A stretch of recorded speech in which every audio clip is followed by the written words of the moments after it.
This is episode 5 of the Agave Social Club podcast recap. Now, normally we're talking to tequila brands, but on this episode we decided to change it up a little bit and to talk with Chris Hampson from Zikaru Mezcal. Mezcal, a lot of people think, is the same as tequila. There's some similarities, but they actually are two different spirits. So on this episode, we talk about what those differences are. For starters, for tequila, we're using Blue Weber agave. It's got to be Blue Weber agave, coming from 5 different states, 5 different regions of Mexico, most coming from Jalisco for those agaves. For mezcal, it's one, they don't even call it agave, they call it maguey. Another name for those agaves, call it maguey. And they are using over 30 different types of magueys that they can use for mezcal, coming from 9 different regions. So big differences there. The most frequently used is espadín, and that's usually coming from Oaxaca. So a little difference there of the types of agaves and the different regions that they are coming from. And then when we get to the cooking of those agaves or maguey, there's a pretty big difference as well. Traditionally, with tequila, it's going to be in a stone, a brick, a horno, an oven, or potentially an autoclave. With mezcal, it's going very old school, a earthen pit, which is a pit dug in the ground that they put those agaves or maguey in the ground, and then they're covering them, different woods, mesquite, similar to like barbecue, ocote, which is a type of wood from the area of Oaxaca, and they're cooking those, slow roasting those magueys underground. That smokiness is really coming through. So really encourage you to check out the episode. We went through the silver, which is beautiful, very crisp, very clean. The reposado, which a little bit of vanilla, just a touch.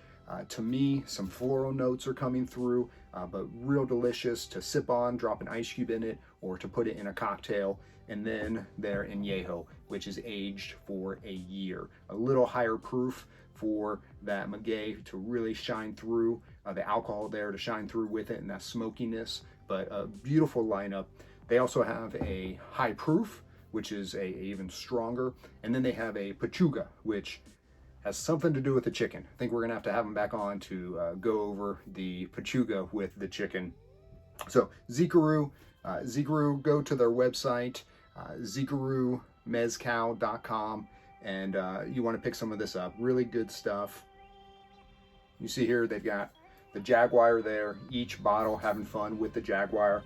The jaguar is known to be present in Oaxaca, in that area, so a lot of mezcal brands really embrace that jaguar. Each bottle has a different version. This one is resting reposado. This one is very put together. Again, this is the añejo. It's been there for a year. And then we've got the silver that's just running, playing, having fun.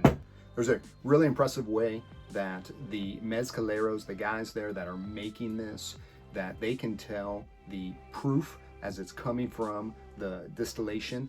It's really old school. I really encourage you to take a listen to the podcast to find that out. Very impressive. This is an art to this through and through. No technology here. They can make an entire batch or bottle or whatever of mezcal without any electricity, which is pretty impressive. So very traditional, very old world, sticking to the old ways of the tradition for mezcal. Hope you enjoyed the episode. If you have any questions, you can reach out to me, the Agave Social Club at gmail.com. Follow me on Instagram at the Agave Social Club. If you like these videos, would love to subscribe if you like them, and to tell your friends about the podcast. If you have any other questions, would love to answer them for you. And thank you again for listening to this episode with Zikaru Mezcal. And a special thanks to Chris Hampson with Zikaru.